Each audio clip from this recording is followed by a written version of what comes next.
Shalom, Bapak Ibu Saudara, Sobat Embun yang dikasih dan diberkati Tuhan, dimanapun berada saat ini, kita nyatakan syukur kepada Tuhan di pagi hari ini.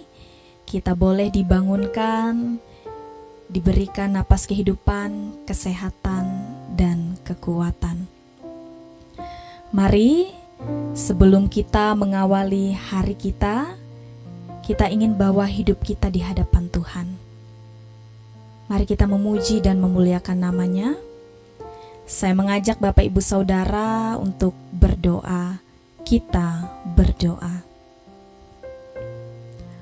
Terpujilah Tuhan Yesus Kristus, Sang Juru Selamat dalam kehidupan kami. Kami senantiasa bersyukur kepadamu ya Tuhan, atas berkat penyertaan-Mu yang tidak pernah ada habisnya dalam kehidupan kami. Kami bersyukur ya Tuhan, kami boleh dibangunkan pada pagi hari ini dalam keadaan yang baik. Itu semua membuktikan bahwa pekerjaan Tuhan, bahwa rancangan Tuhan belum habis dalam kehidupan kami. Terima kasih Tuhan. Saat ini ya Tuhan, sebelum kami memulai hari kami rindu untuk memuji dan memuliakan nama-Mu. Sebab kami menyadari ya Tuhan, bahwa dalam hari-hari kehidupan kami tidak bisa melakukan apa-apa tanpa pertolongan Tuhan. Oleh sebab itu kami mengundang Tuhan hadir, menyertai, memimpin, dan menuntun kehidupan kami. Ini kami ya Tuhan, kami siap untuk memuji dan menyembah Engkau. Di dalam nama Yesus Kristus kami berdoa dan bersyukur. Amin.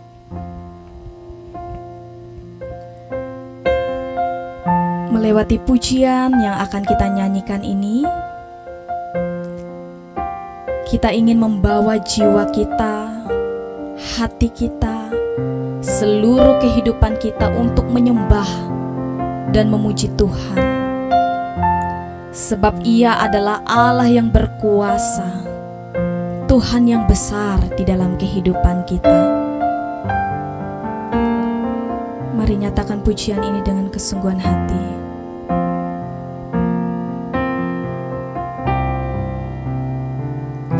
Bila kulihat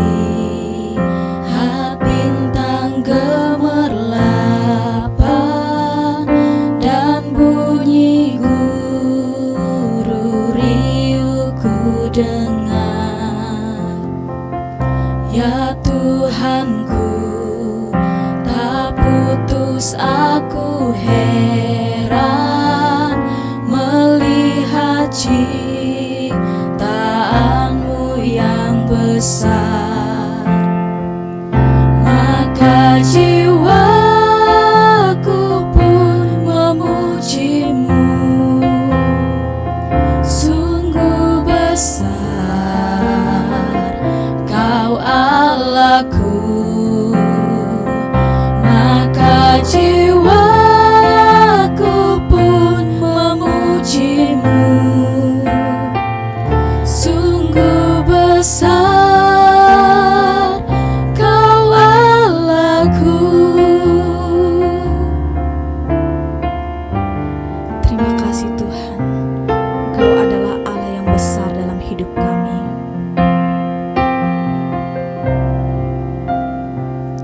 Ya Tuhanku, apabila ku renungkan pemberian-Mu dalam penebus,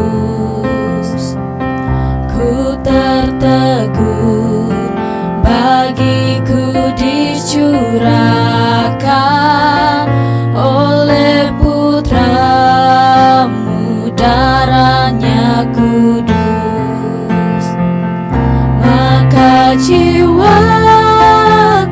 pun memuji-Mu, sungguh besar Kau Allahku, maka jiwaku pun memujimu. Sungguh besar Kau Allahku, sungguh besar Kau Allahku.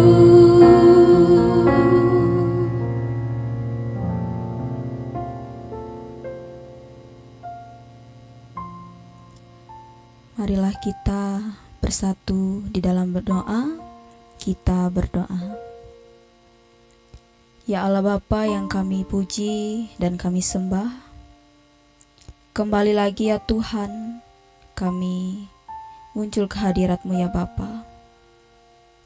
Pada saat ini ya Tuhan, kami mengucap syukur ya Tuhan atas kasih karunia yang Engkau berikan kepada kami.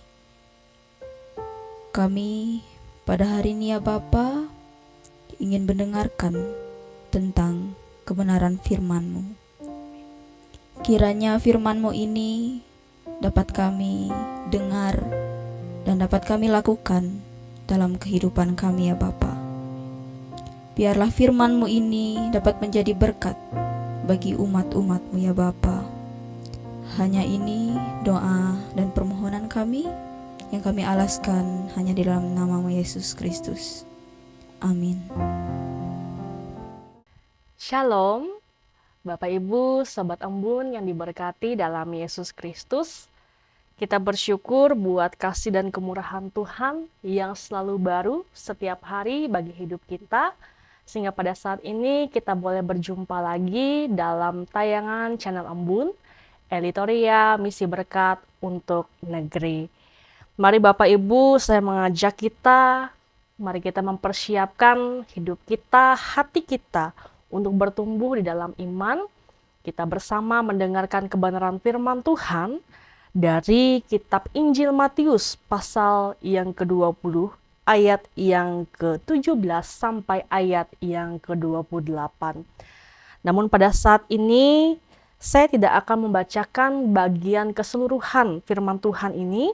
Saya hanya akan membacakan pada ayat yang ke-20 sampai 21 dan ayat yang ke-26 sampai ayat yang ke-28. Firman Tuhan di bawah perikop, permintaan Ibu Yakobus dan Yohanes bukan memerintah melainkan melayani. Kemudian datanglah ibu anak-anak Zebedeus serta anak-anaknya itu kepada Yesus, lalu ia sujud di hadapannya untuk meminta sesuatu kepadanya. Kata Yesus, "Apa yang kau kehendaki?" Jawabnya, "Nyatakanlah supaya kedua anakku ini duduk di dalam kerajaanmu, seorang di sebelah kananmu dan seorang lagi di sebelah kirimu." Ayat 26 sampai ayat yang ke-28. Tidaklah demikian di antara kamu, siapa saja yang ingin menjadi besar di antara kamu, hendaklah ia menjadi pelayanmu. Siapa saja yang ingin menjadi yang pertama di antara kamu, hendaklah ia menjadi hambamu. Sama seperti Anak Manusia datang bukan untuk dilayani, melainkan untuk melayani dan untuk memberikan nyawanya menjadi tebusan bagi banyak orang. Firman-Mu itu pelita bagi kakiku dan terang bagi jalanku. Amin. Bapak Ibu, Sobat Embun yang diberkati dalam Yesus Kristus, saat ini kita hidup di tengah dunia yang semakin berkembang pesat dan membuat persaingan hidup semakin meningkat. Sehingga tidak dapat kita pungkiri bahwa kedudukan, kekuasaan, jabatan menjadi hal utama yang diburu dan diingini oleh banyak orang. Dan kini menjadi tujuan utama yang sangat istimewa dalam kehidupan manusia saat ini. Keduanya seolah menjadi tolak ukur utama untuk menilai siapa seseorang itu, seberapa berhasil ia dalam hidup, dan seberapa besar pengaruh yang ia miliki bagi orang lain. Karena dalam pandangan dunia, kedudukan dan kekuasaan bagaikan suatu tangga yang semakin tinggi dinaiki maka akan membuat seseorang makin dihormati dan dihargai. Realitas yang terjadi pada masa kini, ternyata ini sudah ada dan juga sudah terjadi pada zaman Yesus sejak dulu. Hal ini dapat kita lihat Bapak Ibu dalam bagian firman Tuhan yang dapat kita baca pada hari ini. Dalam Matius pasal yang ke-20, ayat yang ke-20 sampai ayat yang ke-28, yang mana di sana menceritakan seorang ibu dari Yakobus dan Yohanes. Ia pada saat itu datang menghadap Yesus bersama kedua putranya. Lalu ia menyampaikan permohonan kepada Yesus Kristus yang terdengar sederhana, namun menyimpan banyak keinginan yang dalam. Ia berkata kepada Yesus supaya kedua anaknya ini boleh duduk, seorang di sebelah kanannya dan seorang lagi di sebelah kirinya di dalam kerajaannya pada saatnya nanti. Mengapa ia meminta hal seperti itu? Saat itu pengertian orang-orang, termasuk para murid Yesus, masih terbatas pada pandangan duniawi. Meski pada saat itu kita tahu mereka telah lama bersama dengan Yesus. Mereka membayangkan bahwa Yesus akan mendirikan sebuah kerajaan atau sebuah pemerintahan yang sama seperti kerajaan atau pemerintahan penguasa yang ada di dunia. Ada raja yang akan memerintah, ada orang-orang yang akan menduduki posisi-posisi tinggi yang terhormat dan berkuasa, dan ada juga orang-orang yang berada di bawah dan harus mengabdi. Nah, pemahaman seperti ini membuat mereka menganggap kedudukan, kekuasaan, dan jabatan sebagai tempat untuk mendapatkan kemuliaan, mendapatkan hak istimewa, penghormatan dari orang banyak, demikian juga dapat memberikan keuntungan untuk diri mereka sendiri. Namun hal yang menariknya adalah saat itu Yesus Kristus membuka hati dan pemikiran mereka tentang kerajaan Allah yang berbeda dengan kerajaan atau penguasaan yang ada di dalam dunia, yang bekerja untuk mendapatkan hak istimewa agar dihormati oleh orang banyak dan bekerja dengan tangan besi untuk mencari keuntungan diri sendiri.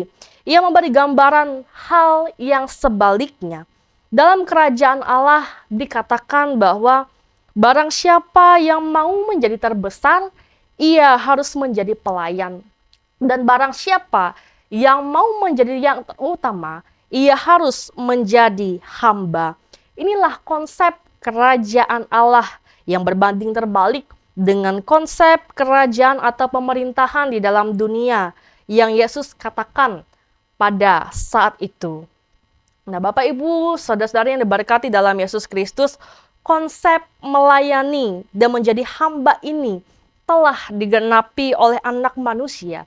Yakini Yesus Kristus itu sendiri yang dapat kita lihat pada ayat yang terakhir, ayat yang ke-28, yang mana ia datang untuk melayani, bukan untuk dilayani. Ia datang untuk memberikan dirinya, untuk mengorbankan dirinya bagi keampunan dosa banyak orang.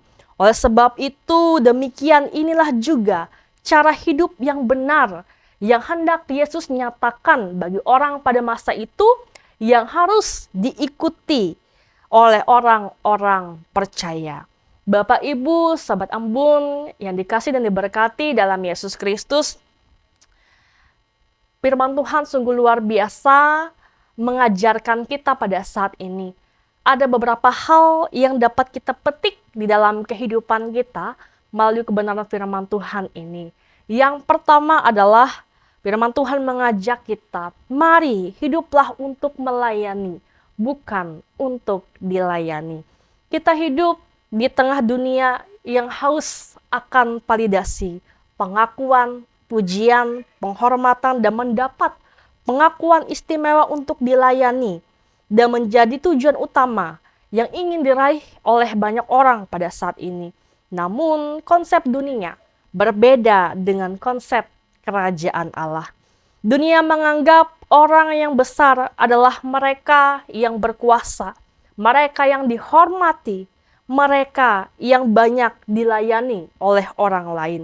Namun ayat 26 mengajarkan yang sebaliknya. Barang siapa ingin menjadi besar di antara kamu, hendaklah ia menjadi pelayanmu. Bagi Allah, Bapak Ibu yang dikasihi berkati dalam Yesus Kristus, kebesaran terlihat dari kerelaan seseorang untuk merendahkan diri dalam ia hendak hidup untuk melayani sesama dan tidak mementingkan dan mencari keuntungan bagi diri sendiri.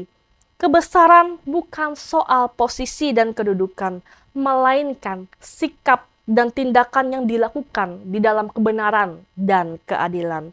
Oleh sebab itu firman Tuhan mengingatkan kita sebagai orang percaya, mari kita mengejar perkenanan Allah, bukan mengejar keinginan duniawi. Dengan mau mempergunakan setiap hal yang kita miliki, menyerahkan keseluruhan hidup kita untuk melayani sesama kita, bukan untuk hidup dilayani. Karena inilah panggilan sesungguhnya bagi kita orang-orang yang percaya. Karena bagi Allah, orang yang melayani dengan kerendahan hati, merekalah yang akan menjadi pembesar di hadapan Allah, bukan mereka yang hidup haus untuk dilayani dan dipuji. Dan yang kedua, firman Tuhan ini juga mengingatkan dan mengajarkan kita bahwa jadilah seorang hamba agar kita menjadi terkemuka di hadapan Allah. Ayat 27 menegaskan, barang siapa ingin menjadi terkemuka di antara kamu, hendaklah ia menjadi hambamu. Menjadi seorang hamba berarti kita hendak menjadi pribadi yang selalu rendah hati, meski setinggi apapun jabatan, kekuasaan, kedudukan yang dipercayakan kepada kita pada saat ini. Mari kita imani Bapak Ibu bahwa setiap hal yang boleh kita capai, setiap hal yang boleh kita miliki di dunia ini, itu merupakan suatu anugerah daripada Allah. Baik kekuasaan, kedudukan, jabatan, profesi, pekerjaan yang Tuhan anugerahkan dalam hidup kita. Firman Tuhan mengingatkan kita hendaklah semakin tinggi kedudukan atau pengaruh yang kita miliki saat ini, semakin besar pula tanggung jawab kita untuk melayani dan memberi diri kita. Dan setiap kekuasaan dan kedudukan bukanlah tanda keunggulan, melainkan amanah atau anugerah untuk dijalankan dengan rendah hati. Bagi setiap orang yang ingin merendah dan menjadi hamba yang melayani bagi orang lain, firman Tuhan katakan merekalah yang akan diangkat dan menjadi terkemuka di hadapan Allah. Oleh sebab itu, milikilah hati hamba, hati yang mau merendah, yang mau memberi dengan ketulusan hati dalam melayani dan menjalankan setiap tugas yang dipercayakan kepada kita pada saat ini. Baik itu besar ataupun kecil yang Tuhan percayakan, lakukanlah itu dengan setia dan kerendahan hati sebagai bentuk kesetiaan kita, kasih kita kepada Allah, dan bentuk pelayanan kita kepada Allah. Dan yang ketiga, melalui nas ini juga mengingatkan kita bahwa Yesus Kristus dalam nas ini sebagai anak Allah telah memberi teladan hidup yang benar yang harus diikuti oleh orang percaya. Ayat 28 menjelaskan, karena anak manusia juga datang bukan untuk dilayani, melainkan untuk melayani dan untuk memberikan nyawanya sebagai tebusan bagi banyak orang. Yesus yang adalah Tuhan dan pencipta segala sesuatu, yang memiliki kuasa tak terbatas, justru memilih hidup dalam kesederhanaan dan mengabdikan diri sepenuhnya. Ia tidak datang untuk mencari dan mendapatkan apa-apa dari manusia, tetapi ia datang untuk memberikan apa yang kita butuhkan. Ia melayani dengan mengorbankan nyawanya untuk keampunan dosa orang-orang.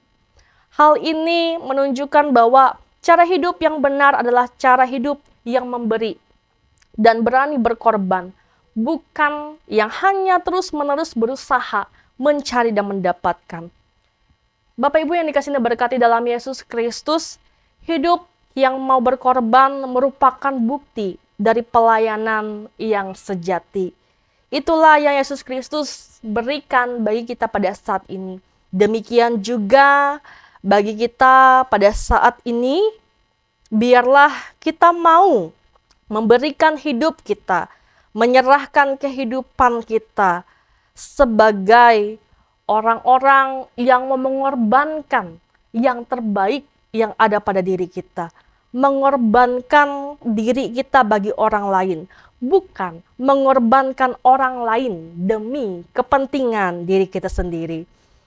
Satu hal yang kita percaya pada saat ini adalah ketika kita memberi diri untuk melayani dengan penuh kerendahan hati dan harus berkorban banyak hal di dalam hidup ini, kita percaya setiap pengorbanan yang kita berikan, yang kita lakukan, tidak akan menjadi sia-sia. Tuhan akan memperhitungkan apa yang telah kita beri dan apa yang telah kita lakukan dengan kesungguhan hati. Oleh sebab itu, pakailah setiap kesempatan baik yang Tuhan berikan dalam hidup kita untuk saling melayani, bukan untuk mencari kesempatan dilayani. Baik dalam lingkup keluarga, gereja, dan masyarakat. Berikanlah yang terbaik yang ada pada diri kita. Milikilah hati yang mencerminkan pribadi seorang hamba, bukan menjadi pribadi seorang tuan atas orang lain. Karena orang-orang yang demikianlah yang akan menjadi pembesar dan yang terutama di dalam kerajaan Allah. Mari melayani dengan porsi terbaik kita, memberikan diri dengan ketulusan hati, seperti Kristus juga telah melayani dan mengorbankan dirinya untuk keampunan hidup kita. Tuhan memberkati kita dan memberkati kebenaran firman-Nya. Amin. Bapak, Ibu, saudara-saudariku, mari kita mengucap syukur kepada Tuhan. Di dalam doa, kita menaikkan doa kita kepada Tuhan, kita berdoa. Segala puji syukur dan hormat kami naikkan bagimu Bapa yang penuh kemuliaan. Allah yang berkuasa, yang hadir dan nyata di dalam anak-Mu Yesus Kristus Putra Tunggal yang kudus, yang kini telah memberikan pengajaran dan didikan bagi kami sekalian pada saat ini melalui sabda firman-Mu. Kami bersyukur Roh Kudus-Mu menuntun kami saat ini untuk mengerti kebenaran firman-Mu, sehingga membuka setiap hati dan pikiran kami yang tertutup oleh keinginan-keinginan duniawi. Terima kasih sebab di dalam kebenaran firman-Mu boleh mengingatkan kami sebagai orang-orang percaya agar kami boleh hidup untuk melayani dan memberi seperti seorang hamba dengan penuh ketulusan hati.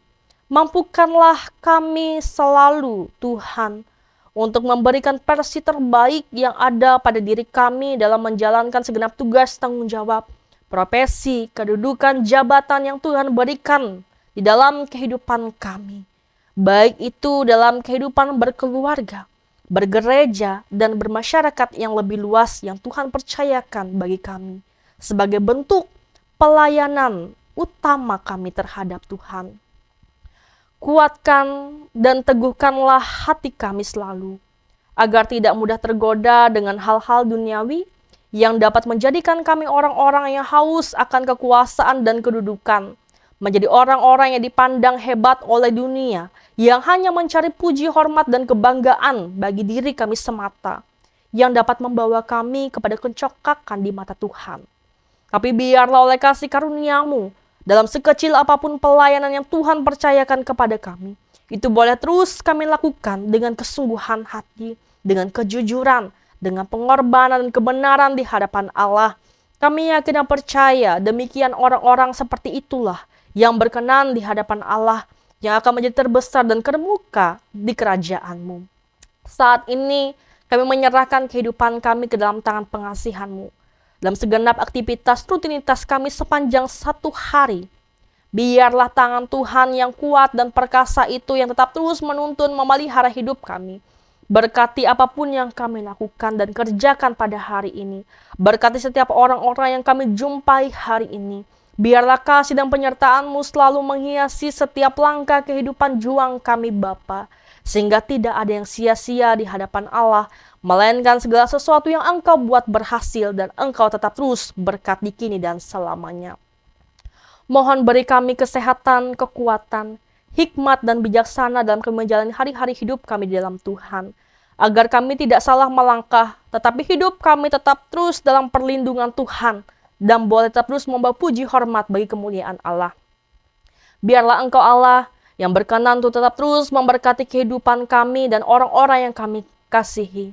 Orang tua, suami, istri, anak-anak, sanak saudara handai tolan kami. Biarlah berkat, kasih, dan kemurahan-Mu selalu memberkati kehidupan keluarga dan rumah tangga kami masing-masing.